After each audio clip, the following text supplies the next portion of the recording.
Thunder crashed over the choppy sea. Angry waves shattered against sharp rocks like blades. Above the blood-red waters, a man raised his spear and hurled it at a monstrous sea creature. The beast, with a serpentine body and dragon-like head, took a direct hit to the crystal embedded in its forehead. Its core shattered. The warrior, covered in wounds, smiled in satisfaction. Even the creature was bewildered to see him laugh in that moment. It wondered if that man was truly human. If only one more year had passed, that sea monster could have reached its final transformation and become a real dragon. Though it never ascended, it had lived for 999 years as a spiritual beast, aware of the world's laws and the mysteries of existence. The creature couldn't accept that the human had resorted to talismans specially crafted to hunt divine beasts. Filled with indignation, it roared, "Why do you harbor such deep resentment against me?" The man, who had lost one of his arms in battle, took a few steps back. The beast collapsed onto the rocks near the shore, murmuring weakly, "What do you hope to gain from this?" The man replied coldly, "I gain nothing, but in this way, I can pay off the debt I owe to my benefactor." Raising his eyes to the stormy sky, the long-haired man asked the wind, "Is this enough?" The sea serpent couldn't comprehend to whom those words were directed. Gathering the last remnants of energy remaining in its crystal, it unleashed a blast of flames, determined to drag the enemy down to death with it. Meanwhile, the beast's consciousness sank into an abyss of thoughts. As it contemplated its former human shape, it wondered, "Does my fate end here, never reaching a true purpose?" In the endless darkness, a sound began to echo. A distant noise, growing clearer by the moment. A sensation of awakening overwhelmed her, bringing astonishment. "I'm alive!" Within her chest, she could still feel a heartbeat. Her mana reserves had vanished, but the strength had not completely left her body. Reaching out into that dark void, she tried to understand where she was. Then she encountered a shapeless barrier, only perceived through touch. That existence refused to accept defeat, simply because her mana had been sealed in some way. She gathered enough energy and struck the barrier. It shattered like glass. Fragments of an eggshell collapsed onto the sand. A faint gasp was heard. The sea creature awakened, but felt incredibly weakened. Looking around, she found herself in an ocean of gold coins scattered across a vast chamber. It was surrounded by chests filled with riches and treasures. Realizing that place was packed with extraordinary artifacts, she wondered who owned this treasure and why someone would amass such a fortune. Among the countless treasures, she discovered a stone tablet with an inscription carved into it. As she approached, she could read, "To the son who will never see the light of the world. Even if we cannot meet again in this place so far away, I hope you find happiness." It was clear that this tombstone had been left as a message for her owner's son. While contemplating if this place was created to house a child, the water creature touched a crystal that reflected her image. She was stunned to see her own reflection. Her appearance was no longer as it once was. Now, she was a dragon hatchling. Quickly, she observed her short, awkward limbs. Her belly was also round and pudgy. Pulling at her cheeks, she examined her entire body. Trying to understand why he had become so small, he desperately stared at his reflection. He pressed his little face against the crystal. No matter how many times he looked, his appearance was so pathetic, it made him cry. "That's not me!" After calming down and analyzing the situation, he concluded that this must be what humans called reincarnation. Although he still didn't understand what had happened, he decided to make the most of what was available. He had already found various useful items in that place: spiritual swords, magical talismans, and countless artifacts. Whoever owned that treasure trove certainly had peculiar tastes. When he found a shield adorned with the face of a woman, her hair made of snakes, he discovered that anyone who looked at it would be turned to stone. There was also a golden apple that cursed anyone who ate it with eternal hunger. In another chest, he found a potion that could steal the drinker's voice in exchange for legs. He thought that was incredibly stupid. Letting out a sigh, he wondered why there were only such strange artifacts in that place. While resting, the little dragon stumbled upon a gem. The stone seemed to have rolled out from some hidden corner. Then, the mountain of treasures surrounding the crystal caught his attention. Up until then, he had been overly focused on his own appearance. He hadn't realized how valuable that place truly was. Now, his tail wagged excitedly without him even noticing. When he found a gem endowed with innate power, similar to a magical artifact, he immediately jumped onto the mountain of gold and treasures. It didn't take long for him to find another crystal, this time enveloped in dark energy, akin to what he had possessed in his previous life. Without hesitation, he took the black stone, determined to use it. However, it was held in place by an elaborate golden setting. Still, he quickly realized he could remove it if he applied enough force. He tried to pull it out carefully so as not to damage the crystal. That was all. The task proved to be so tough that he had to hold the gem with his tiny arms. While bracing his feet on the golden structure, he put all his strength into it. Little by little, the golden fittings began to give way. Finally, he managed to free the crystal. However, the force he exerted made him lose his balance. He was determined not to let the gem slip away. He held it tightly as he tumbled down the mountain, rolling through a sea of golden coins. Just before hitting the ground, he landed face first. His fragile body took the impact, but seeing that the gem remained intact, his excitement returned instantly. Then, everything began to shake. The little dragon rose, sensing a colossal pressure descend upon the hall. In the center of the massive chamber, an overwhelming energy began to condense. The space distorted violently. An extremely powerful being was approaching from the other side. Even unsure if his former self could face what was about to emerge, he had no intention of backing down.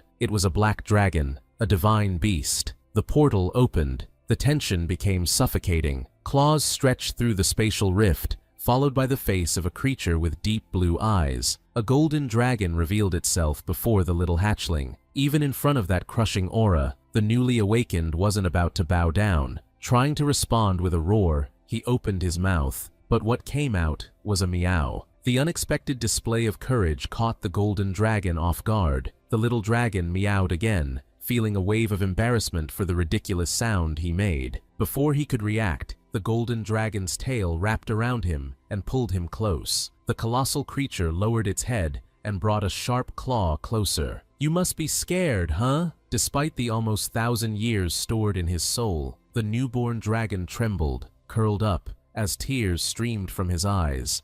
The golden dragon spoke in a soothing tone. "There's no need to be afraid." Its colossal form started to change. In just moments, it transformed into a woman with long golden hair, an elegant body, and a warm gaze. Cradling the newborn in her arms, she asked, "Would you feel more comfortable if I took this form?" The golden dragon introduced herself. Her name was Christina. Hearing that surprised the little one. She placed him on the floor, noticing he still hadn't eaten. Thinking about her question, the little dragon remembered the times when he was still an embryo. Back then, he could go an entire month without needing food, but now his stomach growled loudly, echoing through the hall. The embarrassment brought him back to reality. Putting the magic stone in his mouth, he quickly pulled back. Still, the growls wouldn't stop. His instincts were louder than reason. Christina opened a portal and pulled something from within. The little dragon watched as she opened a small bottle, a playful smile on her face. Once the cap was removed,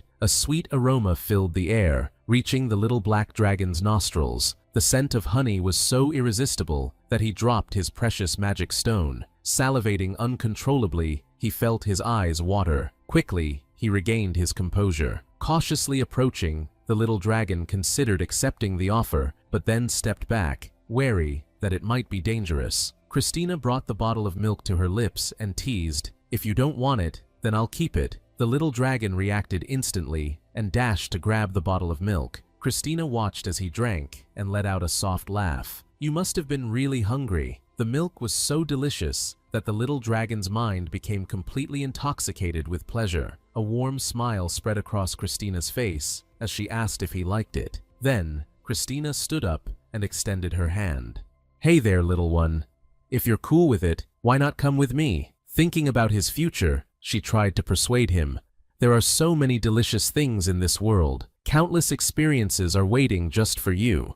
The little dragon didn't grasp all the words, but he understood her intentions perfectly. Christina didn't seem like someone who wanted to hurt him. The room was filled with mountains of treasures. Plus, the instincts of his new body were intense. Surviving alone would be super dangerous. The little dragon mentally sorted out all the reasons to follow her. He told himself, trying to convince his mind, "I'm not going because the milk is tasty, definitely not." So, he approached and gently tugged at Christina's long white dress. She opened her arms, welcoming him. As she lifted him off the ground, resting her forehead against his, Christina sent a message. "I thought you would never be born. Thank you for living. Thank you for coming into this world, my baby." The black dragon was surprised by that gratitude. It was strange, but carried no malice. However, the child she referred to was no longer there. That soul had been replaced by a being carrying almost 1,000 years of memories. Holding the dark energy crystal, the little dragon handed it to Christina. She asked if it was a gift, or if he just wanted her to keep the crystal safe. Not wanting to upset his guardian, the newborn snuggled into her arms and was hugged back for being just too cute. Preparing to leave, Christina declared, "I'll be taking care of you from now on, little one." The soul that had been reborn in this body thanked the one who owned the gravestone for granting him a new life. He wished for that person to find peace in their next journey. As for this life, the little dragon had just one wish: to never perish helplessly like before. He would become stronger than any other being, someone impossible to harm. The little dragon made a promise. Quietly to himself, he would use everything at his disposal to attain absolute power. However, all that determination was soon defeated by sleep, and the little dragon dozed off during the journey. After an unknown period, he awoke again. As he rose, the little dragon was still drowsy and let out a long yawn. It had been a month since he had awakened in this body. Each morning, the little dragon practiced his meditation. On the soft bed lay various gemstones that served as his resting place. At first, he was deeply unsettled by this unfamiliar body, but as days passed, he gradually became accustomed to his new form. Taking a deep breath, the little dragon focused as he gathered energy around his heart. When he tried to follow Christina's instructions for the first time, he thought something was wrong with his body. However, seeing her cast magic with ease made him realize that this cultivation system was simply different. Because of this, he didn't have to put effort into the intermediate mana pool. Instead, he focused all his attention on the lower reserve. The little dragon found himself in a place where the purest mana flowed continuously, in an environment resembling a serene and silent temple. Having a newborn body, free from impurities, was an extraordinary advantage. Still, there was one thing that deeply bothered him. A persistent observer was following him all the time. A small sphere of living light poked at him. The little dragon wondered if that creature ever slept. Christina had explained that she worried about leaving him alone. That's why she summoned that spirit to watch over him. Because of that little inconvenience, the protagonist couldn't even get in a decent workout. Furthermore, whenever he tried to stray too far, the spirit immediately rushed to call Christina, who would show up to scold him. At least, his internal energy was growing at an impressive rate. After gathering energy for an entire month, he realized it was time to take the next step. The little dragon planned to try casting a teleportation spell. Even though he had made his decision, the tiny spirit kept following him everywhere. The little dragon thought it would be much easier if he could just face it head-on, but the countermeasures he wanted to use could only be developed later. There was also the issue of pronouncing spells. His new body structures weren't fully developed yet. Pretending to say something, the little dragon tried to bite the spirit. The little creature easily dodged and then mimicked his movement. It nibbled his ear, leaving him utterly embarrassed. The black dragon sensed a familiar energy approaching. It was Christina, who appeared through a portal to check on him. He immediately ran towards her, hoping Christina would feed him. She crouched down and asked in an overly sweet voice, "Did you come to see me?" "Aw, who's my big boy?" "A boy." That annoyed him, but he chose not to complain. Christina pinched his cheeks and asked if he wanted some meat. When she opened the little dragon's mouth, she noticed that his teeth were starting to grow. He looked at her as if to say he wanted meat, making her laugh when she realized he already understood her words. "I think you're the smartest little pup I've ever seen." The reason was obvious. He was a divine beast carrying nearly 1,000 years of experience, but Christina suspected nothing, thanks to his countless childish antics every day. Seeing him act so cute, she picked him up in her arms. "Do you want me to hug you?" Inside, he shook his head. All he wanted was to eat. Even so, he ended up accepting the affection she offered. As she watched him, Christina kept showering him with compliments. without holding back at all. After hearing so many comments, the little dragon started to stare at her. Christina realized she had forgotten the most important thing. She grabbed a bottle full of milk and handed it to the little dragon. He began to drink immediately. A satisfied smile appeared each time he fed. Christina followed the same routine. She sat behind him and started chatting. Listening to others' stories had never been her thing. In his past life, he had been a lonely emoji, a being who never had friends. As Christina shared her stories, the little dragon noticed the sparkle on her face. As she relaxed more and more, maybe because he had been listening to her daily for the past month, there were few words he didn't understand.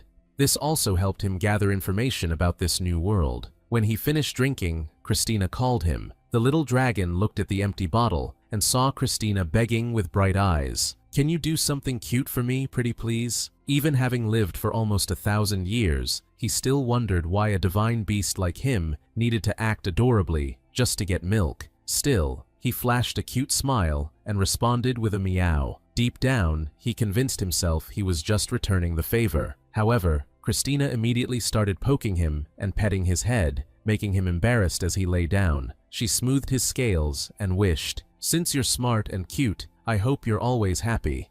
I hope you live an amazing life." When he heard her say such sincere things, he had no choice but to admit that Christina was a warm and kind person. It was a quality that could only be understood by observing her actions and listening to her words. Shortly after, Christina needed to step out to handle some matters, leaving him alone in the temple, used to receiving endless kindness. The little dragon swished its tail. As he thought of a way to repay her, he remembered someone who had said something similar in the past. It was a young fox woman who once asked him if he liked training in his human form. He was taken aback by the question. She always saw him alone, dedicating every moment of his life to preparing for his rise. The fox wanted to know if, at least, he was happy living that way. Noticing that he couldn't even answer, she cursed him. "Idiot!" Receiving that verbal jab from his friend, he explained that his goals were different. The young fox just laughed. "That's why you're an idiot." Then she asked curiously, "Have you ever been truly happy?" Seeing him downcast, tired, and surrounded by dark circles under his eyes, she continued, "You don't even know what it's like to be adored, do you? To be truly loved?" Snorting in disdain, he asked if such things were really necessary. "I will be the one to ignite and become a dragon. I have no room for trivialities." The young fox chuckled at his cold words. Although that attitude was part of his charm, tilting her head, she questioned him, "Aren't you the same, trying to become a celestial fox and still clinging to those trivialities?" Despite her words, he was shocked to hear her response. "I will become human." The fox laughed, fully aware that her goal was absurd. With her cheeks slightly flushed, she imagined a future where she would find someone to love, someone who, even knowing she was a Gumiro, would still choose to say that he loved her. Walking up to him, the fox asked, "When someone loves you that much, isn't it natural to want to return that love? I hope one day you can understand this too." At that time, he believed something like that would never happen. Thinking logically, he warned his friend, "If you become human, you won't be able to come back here on your own terms." He was supporting her decision. "I hope you live a good life and find the love you desire." Despite his sincere intentions, he received nothing but a discontented glance. She immediately snapped at him. "All you do is say awful things." Surprised, he argued that if he really said something bad, she would definitely come to hate him. The fox huffed and replied, "I hate everything about you, you idiot." Frustrated that he didn't realize her feelings, she stormed off while continuing to curse him. "Damn it! And Mugi too." After moving away, however, she turned back and somehow seemed to thank him. Now, even after being reborn as a dragon, the old Mugi still didn't fully understand what those words meant. Yet, he was beginning to learn what it meant to reciprocate affection. After passing through a portal and returning to the temple, Christina carried a bag with her. She called out for the little dragon, and was soon surprised by what she found. He was on his feet, taking his first steps. The little dragon was showing off his growth to Christina. In his mind, this was also to prove he could take care of himself, and maybe even make her finally let go of the light sphere that was watching over him. Christina brought her hand to her mouth, clearly emotional. Before she could react, the little dragon felt something pull at his body. Christina hugged him and exclaimed, full of emotion, "What am I going to do with my cute little ball?" When she placed him back on the ground, Christina revealed that she had brought a gift. As she opened the bag, the protagonist immediately imagined it was food. His eyes lit up when he heard she had brought something he could eat, even without fully developed teeth. Then, Christina pulled out a huge egg, a phoenix egg. Even from a distance, the little dragon could feel the overwhelming power contained within that shell. The phoenix was an immortal creature. After passing away, she would rise from her own ashes. Though they resembled red birds, they didn't come from ordinary eggs. The little dragon grabbed the bag filled with giant eggs and dragged it away. Finding a cozy spot, he set the bag beside him and picked one of the eggs. Sitting on the ground, with the egg nestled between his legs, he began to crack the shell. Seeing the little dragon getting ready to eat, Christina felt a rush of excitement. The egg looked perfectly prepared. The solid white glimmered with a golden, inviting shine. The little dragon took the first bite and tasted something so delicious that his eyes sparkled instantly. Without wasting any time, he clutched the phoenix egg with both paws and started devouring it rapidly. Uncertain if he would understand, Christina explained, "They're a real delicacy. They're roasted with red dragon fire." Actually, she was a little worried he might not like it. It wasn't just the taste that was impressive. The ancient emoji could sense traces of fire magic in the food. It hinted that many more eggs were available. Christina urged him to take it slow. She also left a jug of milk beside him. Even though she knew he had just hatched, she preferred he ate carefully. The little dragon took a sip of milk before savoring the soft egg, which practically melted in his mouth. After finishing 2 eggs, he moved on to the next one. The third had an oddly reddish shell. Since there were plenty more to choose from, he decided to save it for last. Some time passed, and the little dragon could no longer eat anything. With his tiny belly fully stuffed, he lay down on the ground.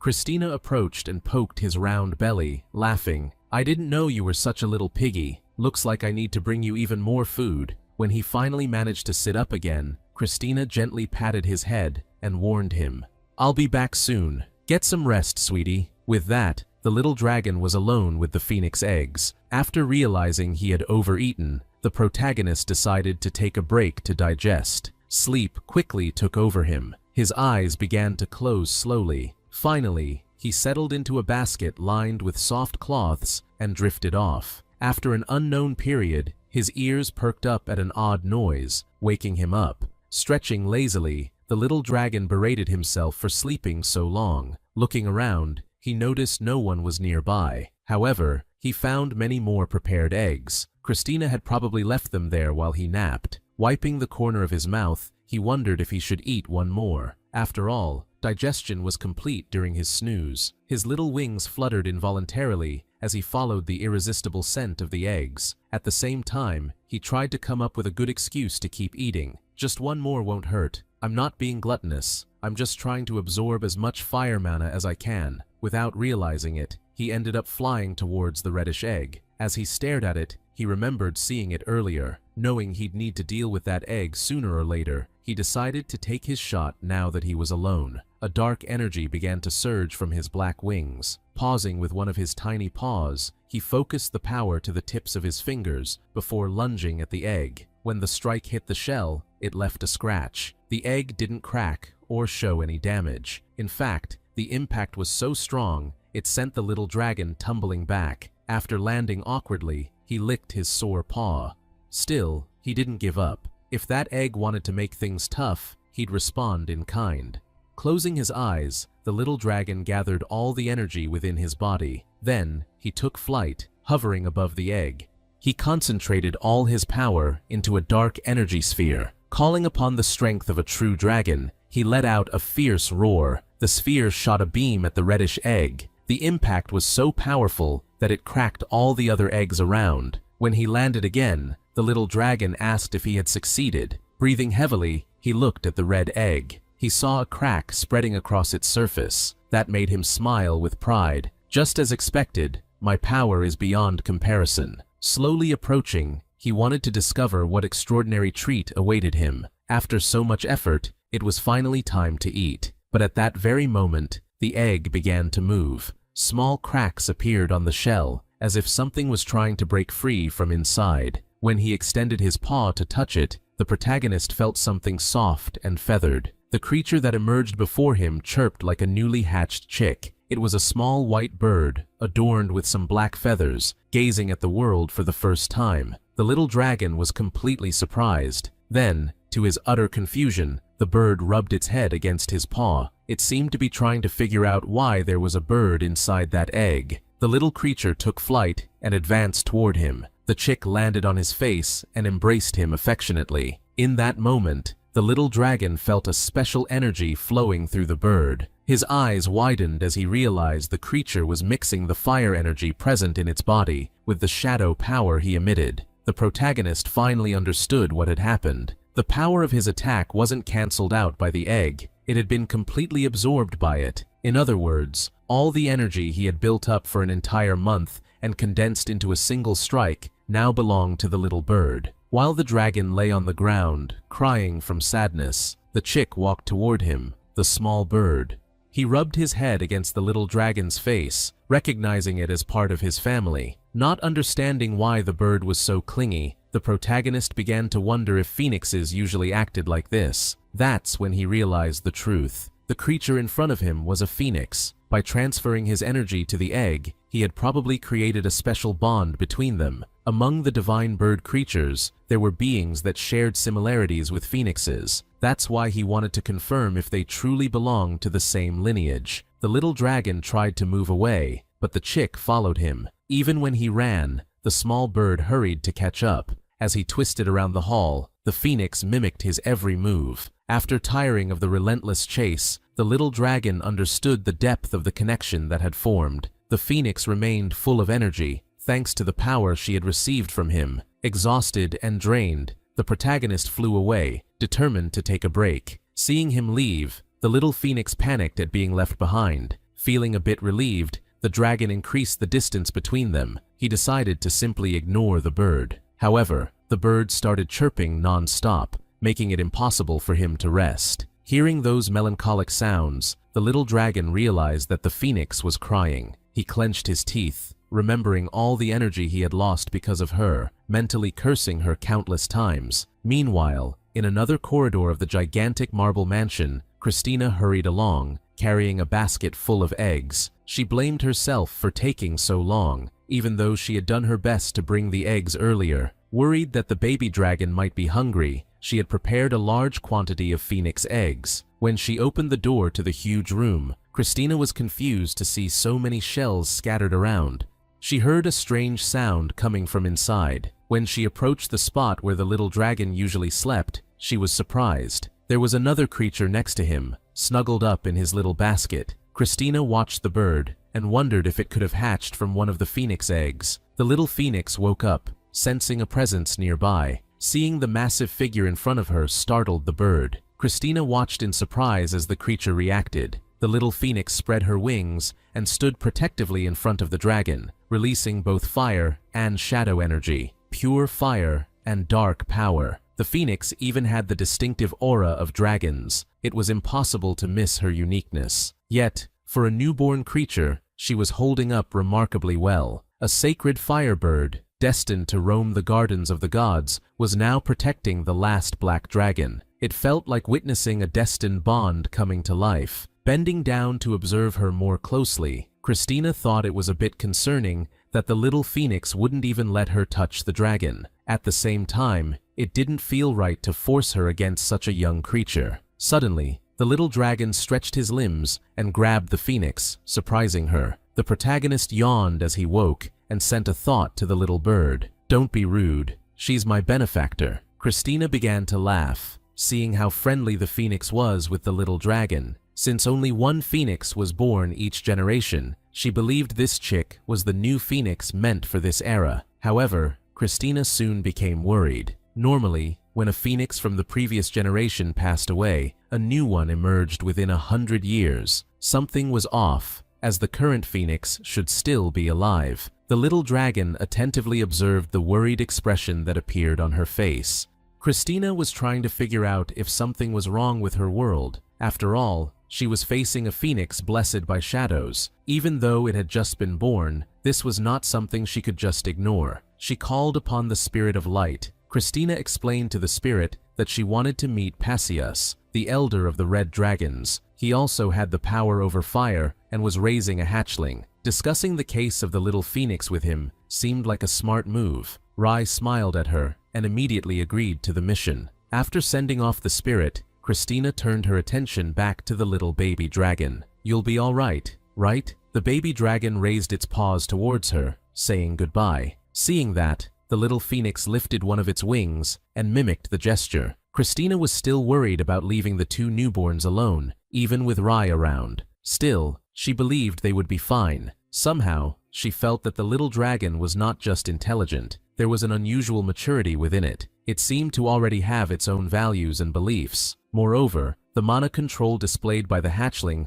was far beyond what any newborn should possess. This baby was different from all the others. It could manipulate mana with precision, complexity, and ease whenever it wanted. Christina already knew that the little dragon wouldn't be just an ordinary genius. Still, she wanted to find out if, before trusting the egg to her care, her master had done something special with it. However, that didn't matter much anymore. Regardless of what the little dragon might be, or how extraordinary it could become, Christina had decided she would be its guardian and mentor from then on. With that thought, she said goodbye with a warm smile as she left behind the little dragon and the young phoenix. Christina recalled something. Paciencia's child was an extremely talented prodigy. Maybe that young one could help them. Who knows? Maybe the two little ones would even become good friends. A gentle breeze wafted through the heavenly gardens. The young guy with red hair that Christina was talking about flipped through the pages of a book. He watched time pass by through the window. Even though he believed nothing would happen, Christina asked Ray to let her know if anything went wrong. Christina approached the baby dragon and said, "Sweetie, stay with Ray." "Got it." The little dragon nodded with a soft mewl. He waited for Christina to leave, but she stood right in front of him, as if waiting for something. Suddenly, Christina pinched his cheek, catching him off guard. Then she kissed his face, leaving him completely embarrassed. Next to him, the little phoenix dashed toward the baby dragon, wanting to give him a kiss too. She laughed at his reaction. Finally, Christina said goodbye once again. She closed the bedroom door, leaving them alone. The little dragon's ears perked up as he tried to listen for Christina nearby. In the bedroom, which felt more like a sacred garden, everything became calm again. The little dragon started scheming excitedly. His tail swayed back and forth. He was finally free once more. It would have been different if he were a real baby, but he wasn't hibernating. For someone with nearly 1,000 years of experience, being stuck in a crib was simply impossible. While Christina was around, he couldn't even train properly. There were too many restrictions. The protagonist soon realized that the spirit Rai didn't seem to care as much about his movements anymore and didn't follow him everywhere like before. That's when he noticed the phoenix still behind him. The little bird gazed at him with pleading eyes, silently begging to join him. Faced with such an adorable expression, the protagonist couldn't resist. Frowning in irritation at himself, he picked up the little bird with his mouth and lifted it up. Then, he tossed it into the air, and the phoenix landed on his head. Instead of leaving it behind and turning it into a problem, it was better to keep it close and just ignore it. As the little protagonist walked through the mansion, Rai followed him. He approached the door and thought he could reach the handle with a jump. Getting ready, he bent down and wiggled his hips for momentum. Then, he jumped toward the door. Reaching the handle was easy. However, as expected, the door was locked. At that moment, the little dragon finally understood why the spirit of light seemed so calm about everything. He wasn't an ordinary newborn. Confident in his energy control, he channeled mana into his little paws and forced the door open. To his delight, it actually creaked open. Free for the first time to leave the room, the little dragon looked at Rai, curious about his reaction. The little spirit of light appeared to scold him, but showed no intention of holding him back. He simply let out a resigned sigh. In the end, the little dragon took that as permission to explore. For the protagonist, it was really weird that Rai was being so cooperative. Still, it was exactly what he needed. Thinking about starting his exploration, he stepped through the door and discovered the place was much bigger than he imagined.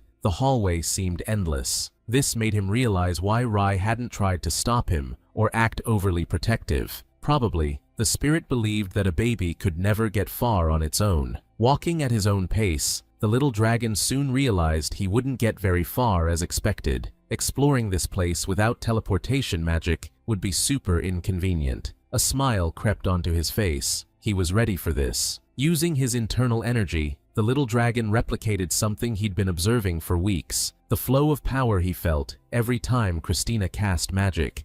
The accumulated energy began to condense into a sphere of power. The mana around responded instantly to its call. It felt like it belonged to him. He became aware of all the energy spread throughout the lair. In that moment, Rai started to worry. He never imagined the baby dragon could do something like this. As he prepared the teleportation spell, the protagonist thought about where to go. His gaze fell on the spirit of light. It was shaking frantically, as if begging him to back off. Even if Ray tried to warn Christina, it was already too late. Guiding the gathered energy, the protagonist conjured countless magic circles, far more than he thought he could manage. In the next moment, his body vanished. When he could see again, he found himself facing lush green mountains. A massive mountain range stretched as far as the eye could see. The little dragon's eyes sparkled at the sight outside the lair. Although he knew this world was different from his past life, experiencing it firsthand was something entirely different. Then, he noticed something important. He had teleported mid-air. Looking down, he realized he was far from the ground. The little phoenix desperately tried to catch him. It flapped its wings with all its strength to stop the fall, but they both ended up plummeting. Or rather, only the dragon faced the consequences. He crashed face first into the ground. Being the only one to get hurt made him deeply embarrassed. The fall happened so fast, he didn't even have time to open his wings. At least he managed to bring both the spirit of light and the phoenix with him. What truly puzzled him was Rai's frantic flight from side to side in sheer panic. How could Christina use teleportation magic so effortlessly? The little dragon never thought of that technique as anything special. That's when a realization hit him. If all the newly hatched chicks could teleport, Christina would never have entrusted his watch to a spirit just to observe him. At that moment, the little black dragon realized he had done something truly extraordinary. Something way beyond what should be possible for someone at his current stage. Somehow, the little dragon tried to play weak, but he had already used magic. So, there was nothing left to hide. Overthinking wouldn't solve anything, so he decided to take action. He approached the phoenix, who was worried about him. The protagonist gently patted her on the head. This took charge and began to explore the surroundings. First things first, he needed to figure out where he was. He walked confidently until he unexpectedly found ants carrying mana crystals. Soon after, he reached a crystal-clear lake. The fish, startled by his presence, quickly darted to the depths. The journey continued through the beautiful forest. Majestic trees reached for the skies. Exotic flowers painted the path. The abundant natural energy made everything feel more alive and vibrant. When the little dragon started climbing a tree, Rai grew worried again. However, it didn't take long for him to reach the top, pushing through the leaves and emerging above them. Finally, he could see the open sky. The little phoenix also slithered through the branches and leaves, catching up to him shortly after. Having climbed the tree to scout the area, he spotted a huge dome of light between two nearby mountains in the distance. That must be Christina's lair. Even from that far away, it was clear the dome was made of a frightening amount of condensed mana. All that energy seemed fused into a single existence, creating a magnificent and imposing barrier. Having seen enough, he decided to head back. He gestured to the light spirit, pointing towards Christine's lair. Even after being teleported far away, the main character felt satisfied. He had stayed alert throughout his exploration. Now, he knew exactly where to return. Rai also seemed relieved. After all, he wouldn't have to deal with complaints later on. The little dragon started to imagine the moment he would return to the lair. Maybe he could show off his teleportation skills. Perhaps he could demonstrate his wisdom and intelligence so Christine would praise his talent. Who knows? Maybe she'd even help him become stronger. As he dashed through the forest, however, the little dragon didn't notice how messy he had become. After pushing through bushes, rolling on the ground, and exploring freely, he had gotten so dirty that Rai thought he looked more like a mud-covered dog. The tiny phoenix even had to shake off some leaves stuck in his head. Calmly, he continued along the trail toward the lair, hoping everything he planned would work out. On the way, though, a different smell caught his attention. Rai's attention was immediately drawn too. With his eyes sparkling, the little dragon bolted into the woods, following that delicious fragrance. Among the bushes, the protagonist found some small red fruits. This was a well-known plant, wild ginseng, and inside it was a heavenly seed. Stopping in front of the ginseng radiating spiritual energy, the little dragon started to drool. Honestly, he expected nothing less. After all, he was in a place where the energy concentration was far greater than any ordinary environment. Thinking he could regain some of his power by consuming the ginseng, he reached out to grab it, but the light spirit immediately stepped in his way, blocking him. The little spirit flew around the ginseng. It protected the plant from all directions. The small dragon tried to push Rai away, but it ended up being shoved back. The phoenix, perched on its master's head, decided to lend a hand. The protagonist was amazed to see the legendary bird dive straight at the light spirit. With Rai being pushed away, the path was finally clear to harvest the celestial ginseng. Even though the ginseng was too big for its roots to be swallowed in one bite, the little dragon kept munching without hesitation. It crushed and extracted all the essence from the roots in its mouth. It savored every piece, feeling extremely satisfied. What was left of the ginseng was tossed to the ground. That's when the little dragon noticed something strange. There was a face on the plant, a clearly irritated face. In the next instant, the magical plant began to scream. The protagonist froze. Soon after, a terribly bitter taste exploded in his mouth. His face paled. Then, he started to vomit. The scene immediately caught the attention of the phoenix and the light spirit. The bird rushed to its master as he suffered internally, cursing, "What the heck? This isn't the celestial seed I expected." Little by little, his mind started to blur. His vision distorted. The world seemed to spin. Then, he fell to the ground. Meanwhile, the huge amount of energy he had consumed began to spread through the forest. It surged among the trees like a powerful, invisible wave. At that moment, a young man wearing leather boots appeared nearby. Both the small black animal on the ground and the dried-up plant caught his attention. The phoenix and the light spirit immediately sensed the presence of the intruder. He wore light clothing and a hood that shielded his head.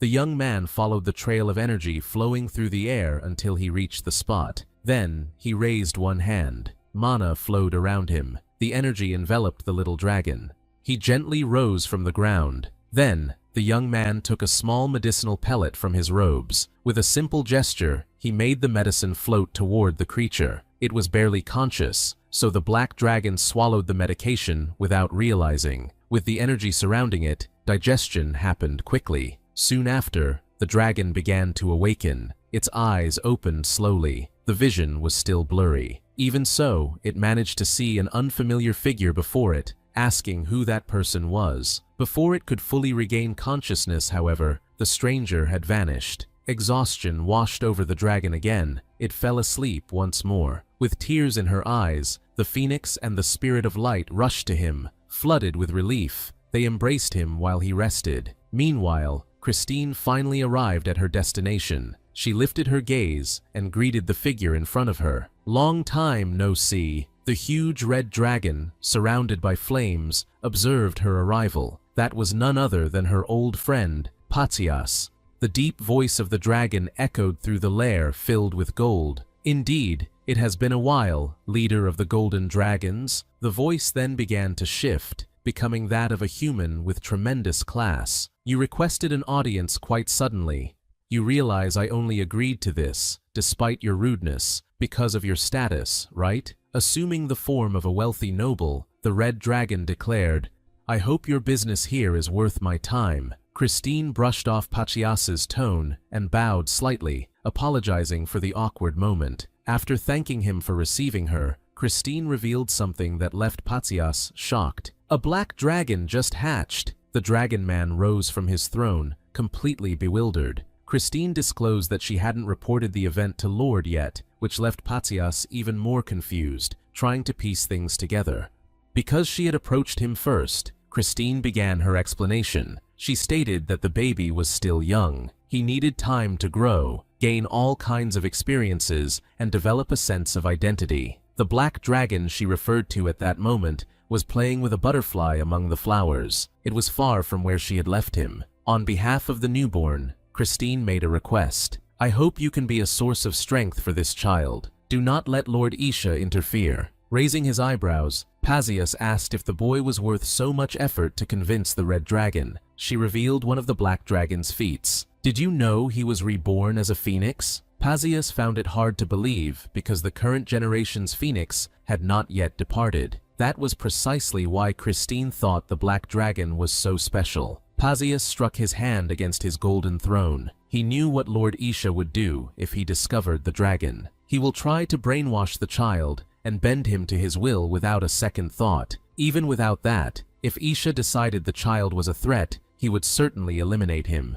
The more Pasius thought about it, the smarter Christine Darwin, the elder of the Golden Dragons, seemed to him. "You came knowing that I wouldn't refuse this proposal, right?" Christine replied calmly. "I just trust you will make the right choice." Pasius praised her for making the right decision by contacting him first. As the sole heir of the dark lineage, if the black dragon became the firstborn, he would not just be a child, but an elder. Even at his age, it wouldn't hurt Pasius to bond him with his own son, who would also become an elder of this clan. Thus, Pasius warned that he would send his son to hire Rai soon. This was to pass on all the education he received as a successor to the young black dragon. Christine deeply thanked Elder Pasius for his help. Then, she bid him farewell. Letting Christine go, Pasius sat alone on his throne. He imagined the expression the arrogant lord would display when he found out things weren't going his way. As Christine left the lair of the red dragon, a cave in the mountains, she spread her golden wings to fly away. She glanced back slightly. With Pasius's words in mind, she told herself, "You're not different. There are things you can't control either." Pasius's only heir was named Perdition. Christine had heard the young one was at odds with Pasius, so this meeting would surely be beneficial for Perdition. Thinking of returning quickly to the young black dragon, Christine prayed internally that he wasn't crying from hunger. She considered picking up some snacks on the way for him. Milk, bread, eggs, and cookies sounded good. Suddenly, Christine received a message that alarmed her. Grinding her teeth, she felt a headache coming on as Rai sent an emergency signal. Her expression turned to one of deep worry, and her body shimmered with intense golden energy. She leaped into the sky and passed through the teleportation portal she had created.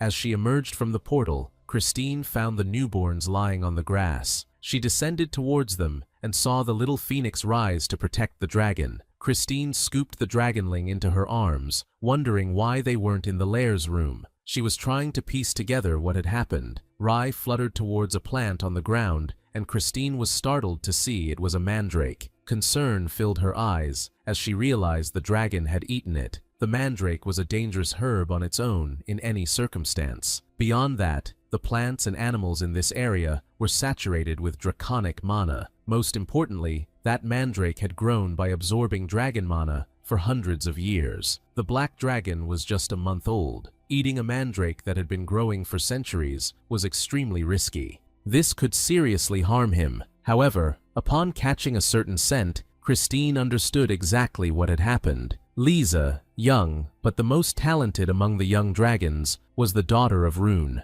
Exposing the child's existence was not ideal, but the fact that the black dragon had survived because of this made the encounter a blessing. Holding the little dragon, Christine felt guilty. She thought Rai alone would be enough. After all, a newborn couldn't leave the lair. It was surprising that such a young hatchling had attempted teleportation and actually succeeded. Once free, the first thing he did was chew on a mandrake. This made Christine wonder how much trouble he would cause. Hearing Christine's voice, the protagonist woke up, and his eyes widened upon seeing her. Christine asked if he was feeling better. With a look of sorrow, Christine apologized, saying she should have been more careful. The little dragon began to feel a sense of guilt even greater than hers. To ease her worries, the protagonist reached out his hands towards her, as if asking for forgiveness. Tears streamed from Christine's eyes. She knelt down, reached out to the little phoenix, and called for them to go back home. They had suffered enough already. Upon returning to the luxurious mansion, the little black dragon settled into his crib.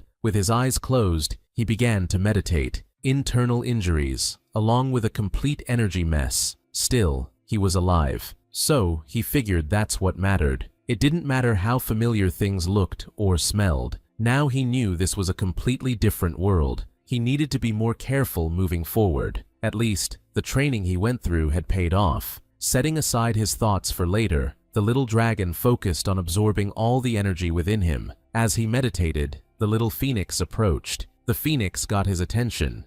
As he looked at her, he sensed that something serious had happened. The little bird had red eyes from crying so much. Embarrassed, he gently submerged the phoenix's head, trying to soothe her. Even though it wasn't their problem, it felt like someone shared both the sadness and the joy he was experiencing. It was almost like it was happening to her as well. He thought, if someone like that had existed in his past life, he would have never noticed. Yet, this new feeling didn't seem so bad.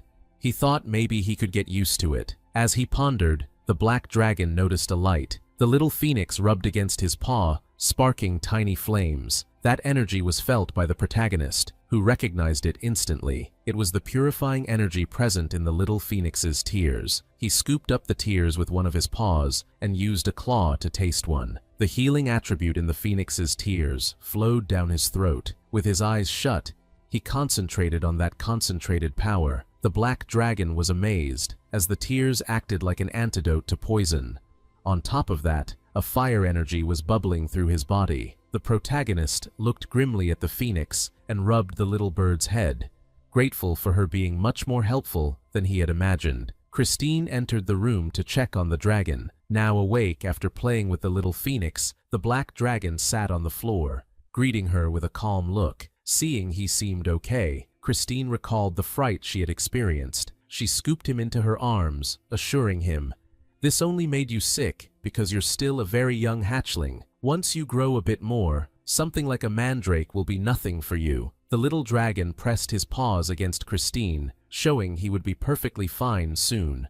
Somehow, Christine understood what he was trying to say, even as she recalled the whole situation. Through Rai's words, it was still hard to believe. First, the baby dragon had used teleportation magic. With incredible speed, it recovered from its internal wounds. Even with Lisa's help, this kind of healing rate was completely unprecedented. This baby dragon was too exceptional to grow up like an ordinary hatchling. Christine worried that Lord Aisha would find her holding the little dragon. Christine stared at him. The protagonist looked back, frowning, wondering why she was watching him so seriously. He became anxious that Christine might be suspicious of him. He was already thinking about using the phoenix as an excuse if criticized. The protagonist was set down on the ground. Christine held his paws and stated, "My child, I will be casting the inheritance magic on you." The protagonist was confused, not knowing what that meant. Inheritance magic, an ancient spoken magic said to have been cast by the gods on sentient beings of the world. It was a conceptual magic that implanted the very essence of a dragon's knowledge. This allowed the recipient to gain the knowledge and skills of the caster, or even awaken completely new abilities. The extent of the information and power awakened depended on the maturity of the recipient's mind. However, due to the nature of the magic, it placed an enormous burden on a newborn hatchling. But the most terrifying aspect of this magic was that, depending on who cast the spell, distorted or dangerous ideologies could also be transmitted alongside it. After all this explanation, Christine noted that this was why so few used inheritance magic. Its conditions were incredibly strict. Moreover, there was a powerful restriction. Inheritance magic could only be performed once in a lifetime. With deep conviction that she would support him, Christine asked if he would trust her. She warned that this magic was both painful and dangerous. How powerful! He needed to trust her completely. The protagonist watched Christine speak. She bit her lips, thinking about everything she wanted to give him. How could she let him have a normal experience and a carefree childhood? There were things that could only be lived when you were young. Having lived a long life, the protagonist understood that very well. It was impressive how much she showed care and affection. Sometimes, life is much crueler than you can imagine. Abstract, shining things like childhood innocence or warm memories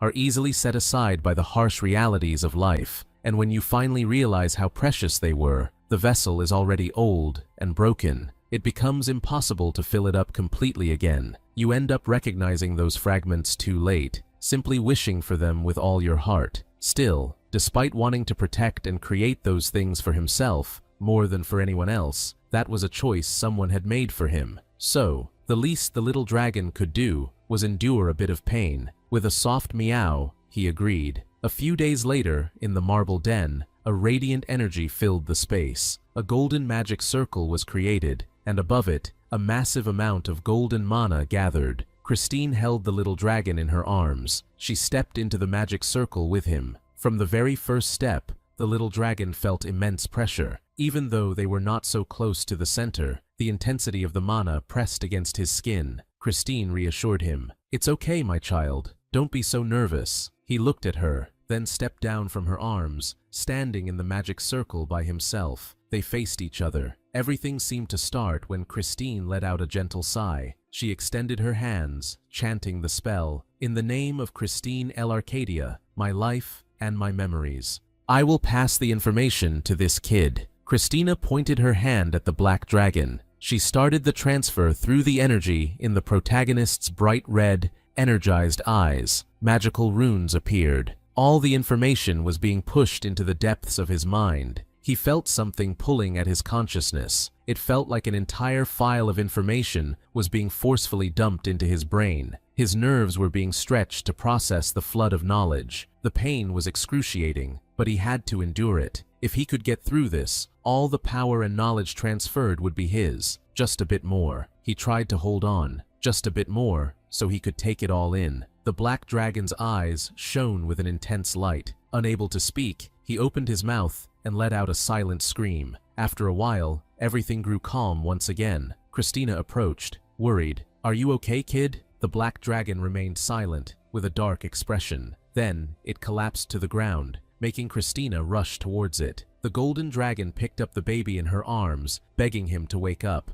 When she heard the baby cough, she could finally confirm he was alive. The little dragon held on to Christina's finger, which was touching his face. For the first time since arriving in this body, the protagonist spoke. He whispered the name of the golden dragon. Relief and excitement filled the blonde elder's eyes when she saw everything had worked out. She embraced the baby with tenderness, thanking the heavens and him for enduring it all. Inside, the protagonist cursed, annoyed at almost ending up in the grave. If he had been just a little weaker, he would be in the afterlife now. Christina held him, commenting with enthusiasm, "That was incredibly tough, wasn't it? Get your strength back. Let's eat first. I prepared a special meal ahead of time." Being carried in Christina's arms, the baby dragon drooled at the thought of the delicious food he was about to taste.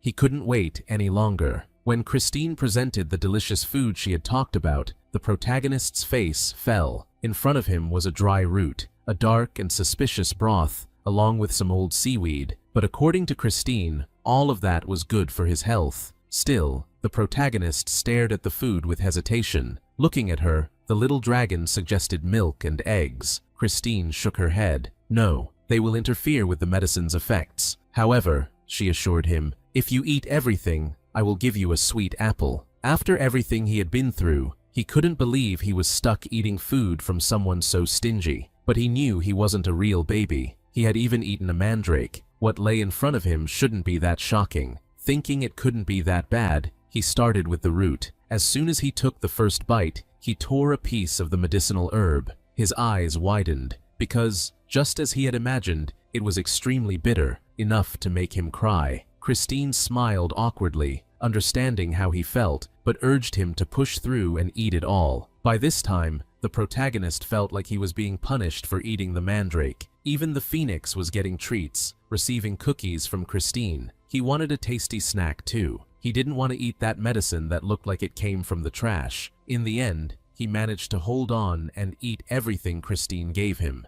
As a reward, he received a shiny, sweet apple. Christine praised him. "You did really well. You've been through a lot, haven't you? This is to cleanse your palate." Licking the sweet apple, he felt as if he had come back to life. The fruit tasted similar to licorice, and its sweetness only slightly softened the bitterness he had felt before. While he was eating, the phoenix seemed curious about the apple. He quickly hid it, even pushing the little bird away to prevent it from tasting his snack. Christine watched them. She thought she had misjudged the little dragon at first. She felt a bit anxious, but there was nothing wrong. After all, what was genuine relief? Changing the subject, she informed them that a guest would arrive soon. However, she asked the little dragon not to reveal too much of his power to the young guest. The protagonist was curious if he would meet another newborn dragon. As she patted the little one's head, Christine smiled at the pup, who was just over a month old. Accepting such an inheritance spell so perfectly was truly extraordinary. He might become unnecessarily suspicious. She explained that the name of the child guest was Perdition, the future elder of the Red Dragon clan. At that moment, something unlike anything the protagonist had seen before appeared before him. A window with information. There was Perdition's name, his species, attributes, and his impressive age of 745 years. In the special note, it said that Perdition was the heir of the Red Dragon Elder. After losing a father, he had refined his own qualities to become an exemplary elder. He was also called Chill Flame for suppressing his emotions. The protagonist was stunned and wondered if this had come from the inheritance magic. However, the information window didn't seem to manifest for Christine. It was intuitive and easy to read, making it perfect. But the protagonist wanted to see what else was worth observing. Christine caught the dragon's attention. "You must have used a lot of energy, so you must be hungry, right?" The golden dragon opened a portal, revealing everything she had prepared for him: bread, sweets, eggs, and milk. Grateful for the inheritance magic that provided him this moment, the little dragon pounced on the food, devouring everything in sight. Even the crumbs falling to the ground were sucked up by him like a supersonic vacuum.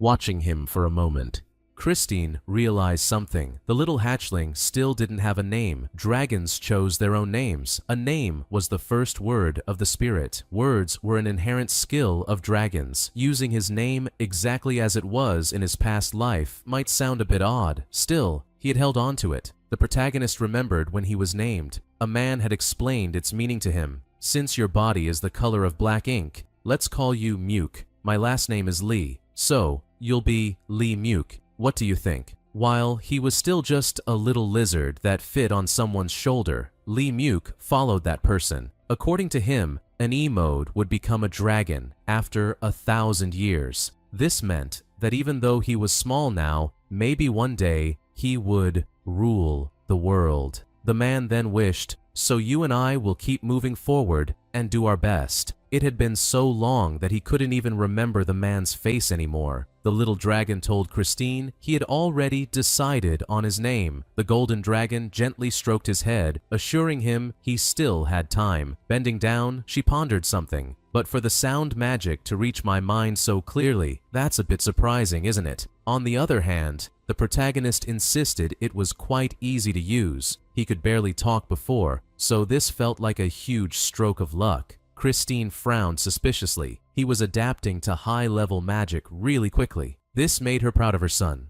a true prodigy. Thinking of a name, Limak also considered naming the little phoenix. Just as Christine was about to say something, she heard a sound. With a smile, she stood up, saying everything had happened at the perfect time. She informed them that Perdition had arrived, and she would greet him. Limak and the phoenix said goodbye to her, until Christine asked if they would like to join her. The protagonist was quite curious. Christine was on a completely different level than him. However, approaching another young dragon would give him a point of reference. Limak leaped into her arms so they could go together. The golden dragon quickly opened a portal, moving swiftly as they traveled through the outside area. Several images appeared for Limak through the windows that opened up. Thanks to his heritage, many things were exactly the same as in his past life, while others were completely different. But the most surprising thing of all was Christine herself, of the golden dragon kind, with attributes of light, blessing, and protection over the elder of the golden dragons. There was a note. She was a former candidate for leadership and owner of a dungeon. Christine had fulfilled her duty as a supervisor of the celestial demon war, intervening in the human world and contributing to its recovery. All the titles Christine had were incredibly impressive. It was amazing that she held all of them. This made Limak wonder why a dragon of her caliber was taking care of him. While holding his little hand,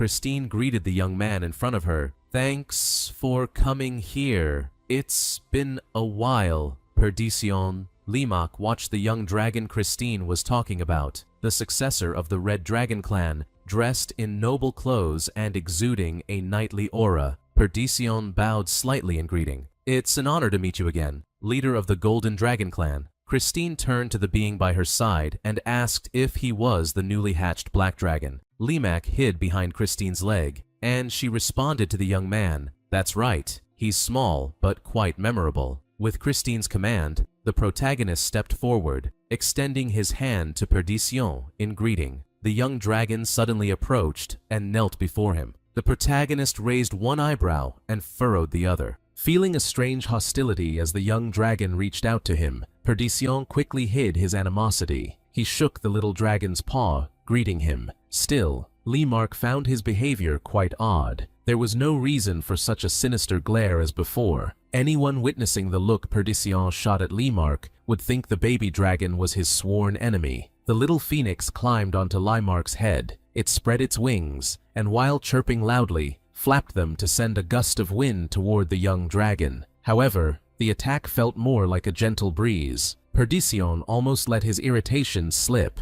"What's this? A little chubby thing? I mean, what kind of bird is that? It doesn't look like a regular bird, even if it's trying so hard to blend in." Limark and the phoenix didn't notice anything amiss. Christine responded enthusiastically, "It really looks different, doesn't it? This little bird is a newly hatched phoenix." Perdition was surprised. He remembered that the phoenix from the previous generation was still alive. Christine had never heard of something like this either, but she just happened to come across the situation. She explained that the phoenix hadn't awakened its powers yet, so they were simply observing it, along with Pazias. Limark saw Perdition go quiet when the elder of his family was mentioned. Christine approached the young red dragon and gave his head a gentle pet. "Anyway, thanks for coming, Perdition." She then made a request. "Please be a good big brother to the little one." Nervously, the young dragon adjusted his hair, feeling like a child. After all, he was still just a kid. Limark noticed he seemed disappointed as soon as Christine stopped stroking his head. Still, the look the young red dragon had given him earlier lingered in his mind.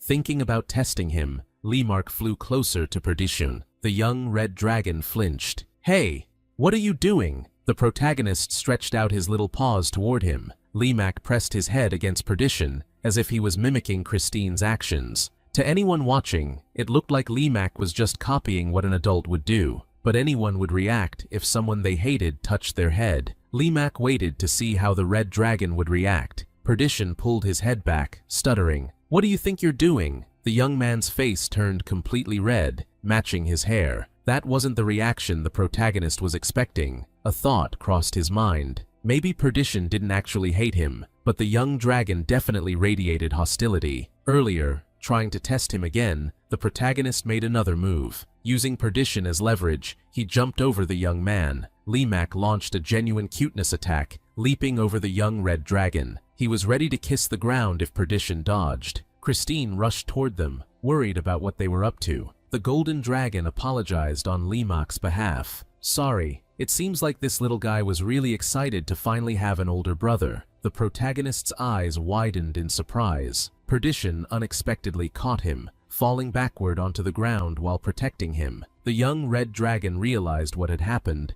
and sat up, asking the little black dragon if he was okay. Perdition recognized his slip-up and instantly changed his attitude, adopting a cold expression. "Get off me." He was acting icy, even though he had been worried just a second before. This showed Limak that he didn't even need to worry about hostility. The young man was just embarrassed. It seemed that Perdition was someone who couldn't be honest about his feelings, despite being over 700 years old. However, since Limak didn't understand the past of the young red dragon, he couldn't blame him. Clearing his throat, Perdition warned, "You're still too young to process information properly, but you shouldn't do this with just anyone." The protagonist almost rolled his eyes when he noticed the young guy looked happy. He also seemed a bit enchanted. He couldn't take his eyes off him while he talked to Christine. Perdition talked about the young dragon. "He's so tiny." The golden dragon reminded him, "You were small once too, even though you were a bit bigger than this little guy." Extending his hands,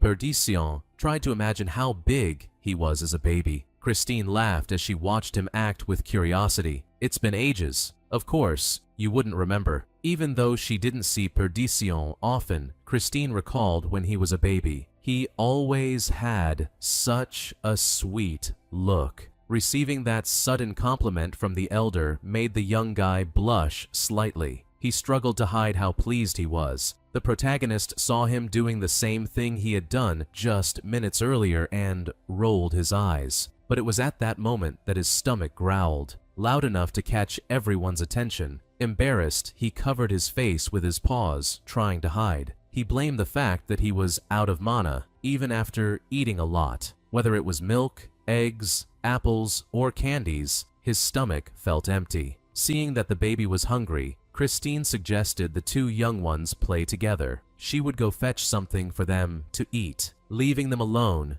Christine said, "Don't make a mess, all right?" The protagonist watched Christine walk away. Immediately after she left, Perdition kicked off the conversation. "Hey, Perdition." He ended up sitting on the floor. When Limuk approached, the young red dragon grabbed his cheeks. He squeezed the baby dragon's cheeks and asked with curiosity, "So this little guy is the newest one I'm supposed to guide from now on?" Seeing that his master was struggling, the phoenix rushed to help him. Perdition acted coolly, warning, "Quiet, I'm talking to him. Stay out of it." Confident, he assured, "Leave everything to me." He warned, "I won't go easy on you just because you're young. So, don't even think about relaxing." The protagonist frowned. He questioned with disdain what the kid could teach him. Limu believed he should be the teacher. He had already received the inheritance spell. Seeing the phoenix still agitated, Perdition smirked maliciously. The phoenix flapped its wings, creating some flames. It also used the feathers of its tail. Perdition asked, "What do you think you're doing?" The little phoenix showed its true feelings of irritation. A sharp look appeared on the dragon. He warned, "Don't be insolent in front of someone who will become the leader of the Fire Clan." As he stretched out his hands, the flames grew larger than those of the little phoenix. Lee Muk could tell that the bird was holding back its energy. Recently hatched or not, a phoenix was still a phoenix. However, in that confrontation between the two, someone could get hurt. That little one was not just a bird, it was also his subordinate. Limu would not allow it to get hurt. He stepped in front of Perdition's flames, spreading his arms to shield his subordinate.